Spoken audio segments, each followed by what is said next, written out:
প্রতি ট্যুরের ন্যায় এবারও বিশ্বনাথ দার আসতে বেশ দেরি হলো।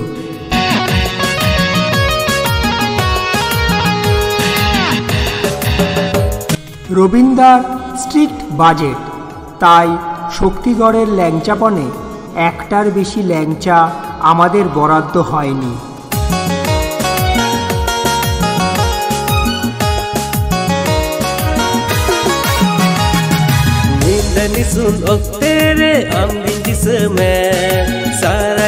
একটি মাত্র ল্যাংচার উপর নির্ভর করে আমাদের গাড়ি এসে থামল পাঞ্চেত ড্যামের উপর।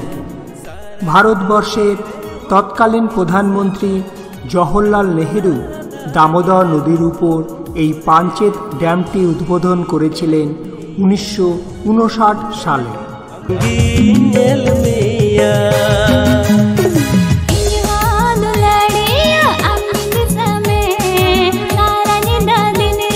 সুবিশাল এই বাঁধের এক প্রান্তে দাঁড়িয়ে অন্য প্রান্ত প্রায় দেখাই যায় না। এখানে তৈরি হয়েছে 2x40 মেগাওয়াটের পাওয়ার প্ল্যান্ট।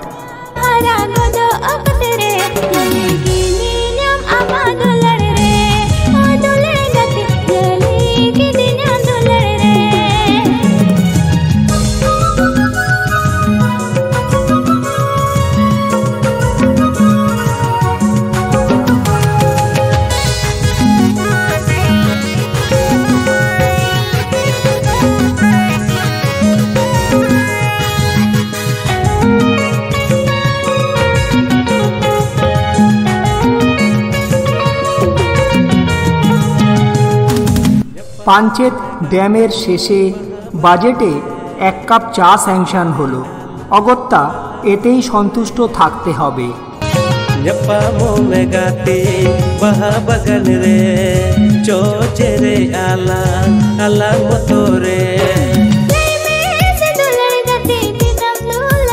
গ্রাম্য পথ বেয়ে এবার আমাদের গন্তব্যস্থল হলো গড় পঞ্চকোট। যদিও আমরা কেউ স্কুলে পড়ি না, কিন্তু এবারের ট্যুরে ভাড়া করা হয়েছে একটা হলুদ রঙের স্কুল গাড়ি।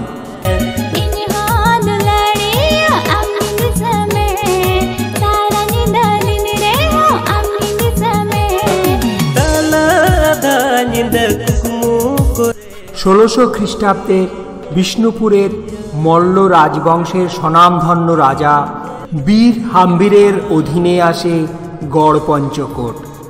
দেখা যায় সেই ধ্বংসপ্রাপ্ত রাজপ্রাসাদ।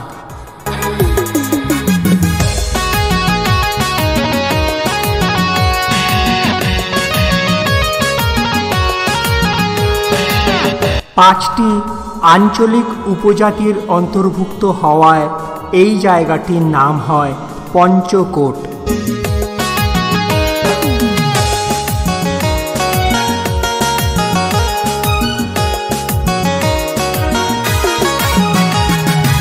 গড় পঞ্চকোটের মূল আকর্ষণ হল পঞ্চরত্ন মন্দির। টেরাকোটার এই পঞ্চরত্ন মন্দির পরীক্ষা করে ঐতিহাসিকদের অনুমান এই মন্দির বাংলার প্রাক মুসলমান যুগের স্থাপত্যের নিদর্শন।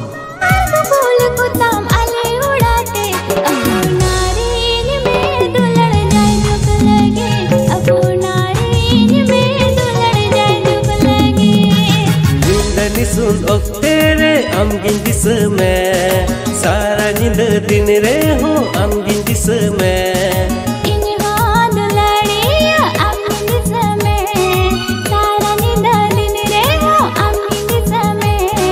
ताला दा नींद कुमु करे अमगिन मिया ओ दुलड़ गति अमगिन। মন্দিরের ভিতরে আছে রাধা কৃষ্ণের যুগল মূর্তি।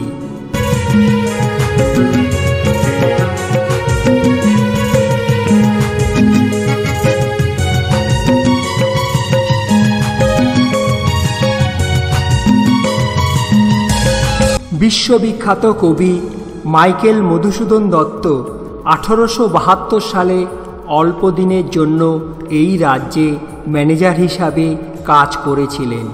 তিনি পঞ্চকোট গিরি পঞ্চকোটস্য রাজশ্রী এবং পঞ্চকোট গিরি বিদায় নামক 3টি কাব্য রচনা করেছিলেন। গড় পঞ্চকোটের গরিমা পুনরুদ্ধারের জন্য তিনি তখনই আকুল আরতি জানিয়েছিলেন।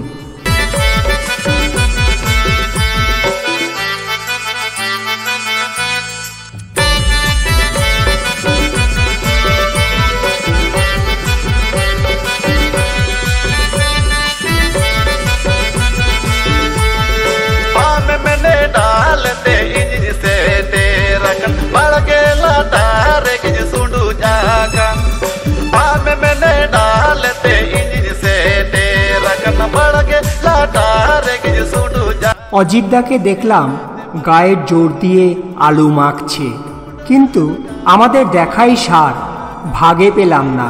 পাতে পড়ল ভাত, পাতলা ডাল, আলু ভাজা, নামমাত্র বাঁধাকপি আর কিঞ্চিত টমেটোর চাটনি।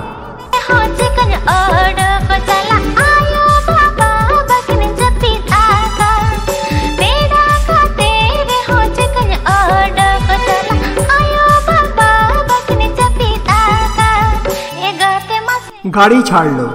এবার আমাদের 9 সাইডের টিমে আছে সর্বশ্রী শ্যামলদা, তিলকদা, বিশ্বনাথদা, রবীন্দা, শঙ্করদা, রাজীব, প্রান্তিকদা, অজিতদা আর আমি প্রদীপ।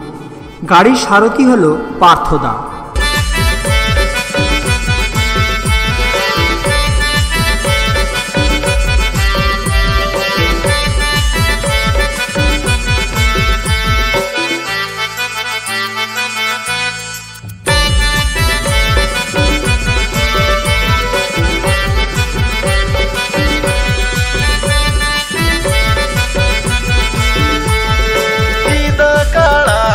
এবার গাড়ি এসে থামল রঘুনাথপুরের জয়চণ্ডী পাহাড়ে।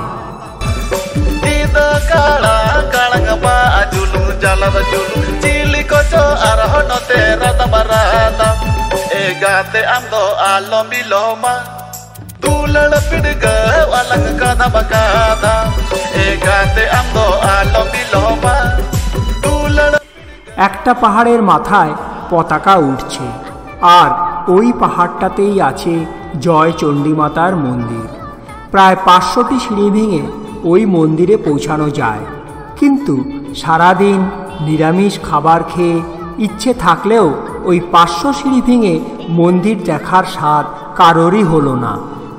এখানকার সৌন্দর্যে মোহিত হয়ে বিশ্ববিখ্যাত চলচ্চিত্র পরিচালক সত্যজিৎ রায় তার হীরক রাজার দেশের শুটিং এই স্থানেই করেছিলেন।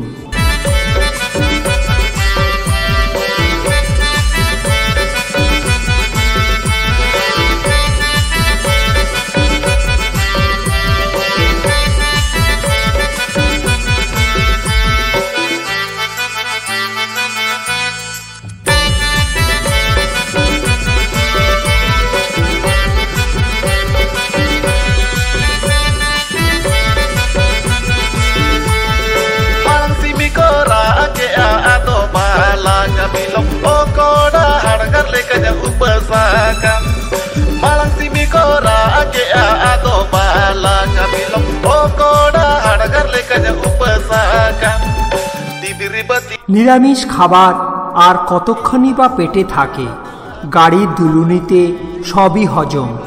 এদিকে বাজেটও সীমিত। না খাওয়ার ফলে বিশ্বনাথদার মুখের দিকে তাকানোই দায়। গাড়ি থামল তাই একটা ছোট্ট দোকানে, যেখানে কিনা পাওয়া যাচ্ছে বেগুনি আর চা।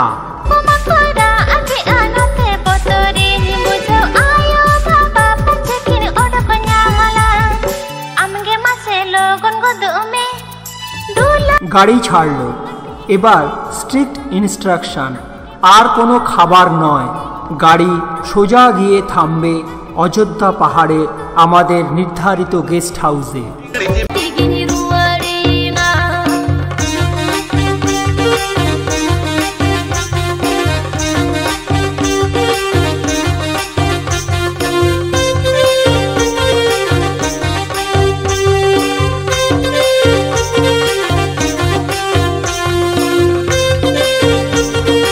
পার হতে লাগলাম একের পর এক আদিবাসী গ্রাম।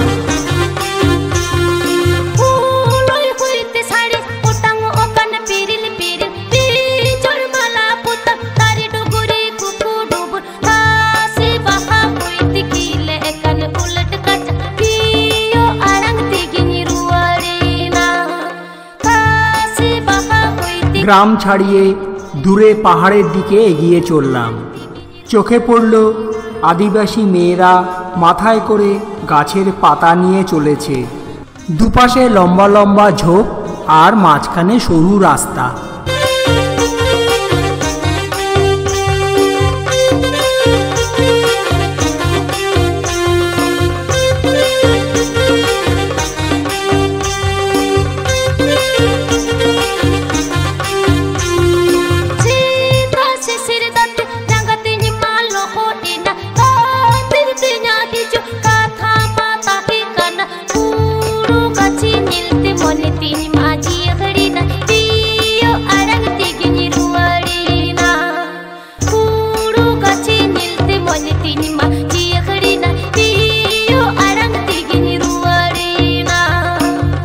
বেশ কিছুটা পথ অতিক্রম করার পর দেখলাম একটা বড় লেক, নাম মুরুগুমা লেক।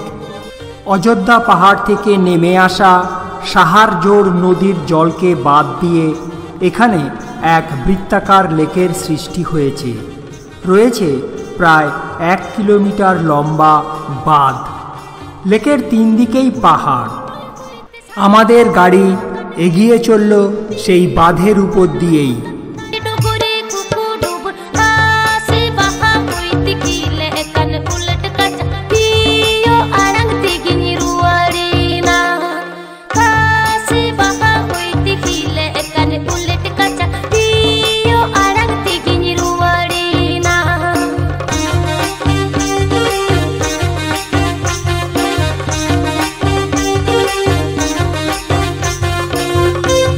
বাঁধের উপর রাস্তা ধরে দূর সীমান্ত পর্যন্ত হেঁটে গেলাম। দূর থেকে ছবির মতো লাগে এই মুরুগুমা ড্যামকে।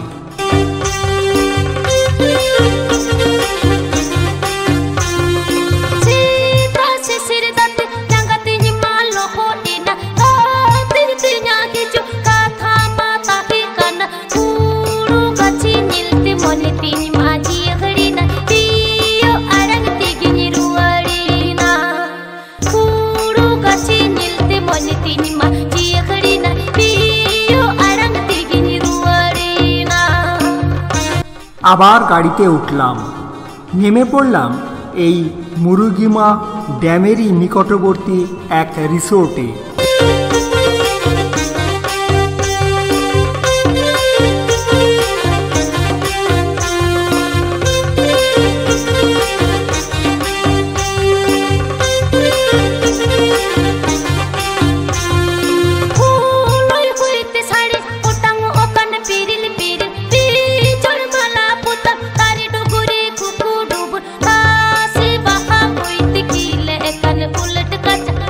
গাছে কোনো পাতাই নেই, আছে শুধু পলাশ ফুল।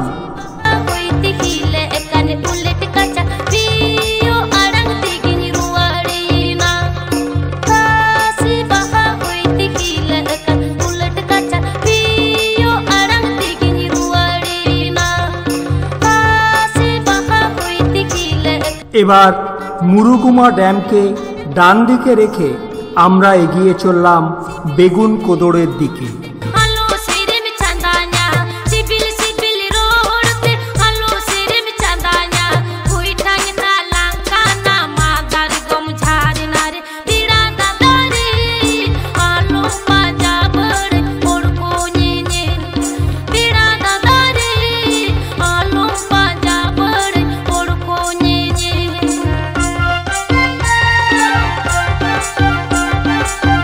মুরুগুমা ড্যাম থেকে প্রায় 15 কিলোমিটার পথ চলে পৌঁছালাম দেউলঘাটাতে।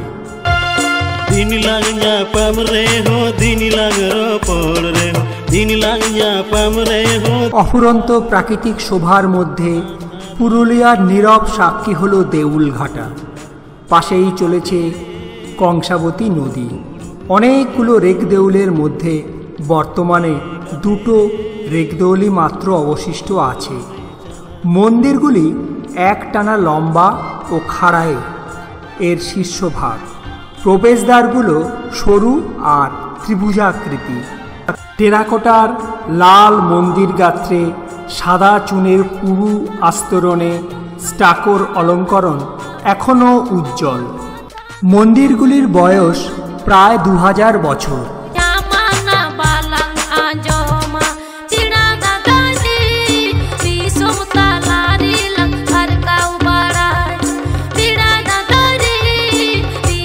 এই মন্দিরের সর্বেসর্বা তনুশ্রী মুখার্জি ওরফে মামনির সাথে কথা বলে বিদায় নিলাম।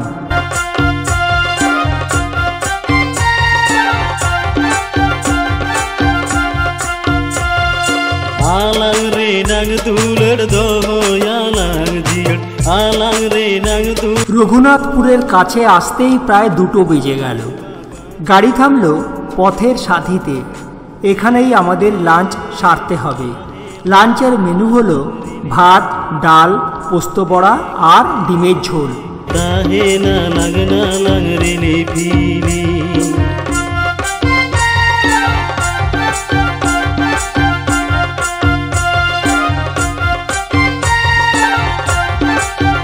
গাড়ি ছাড়ল।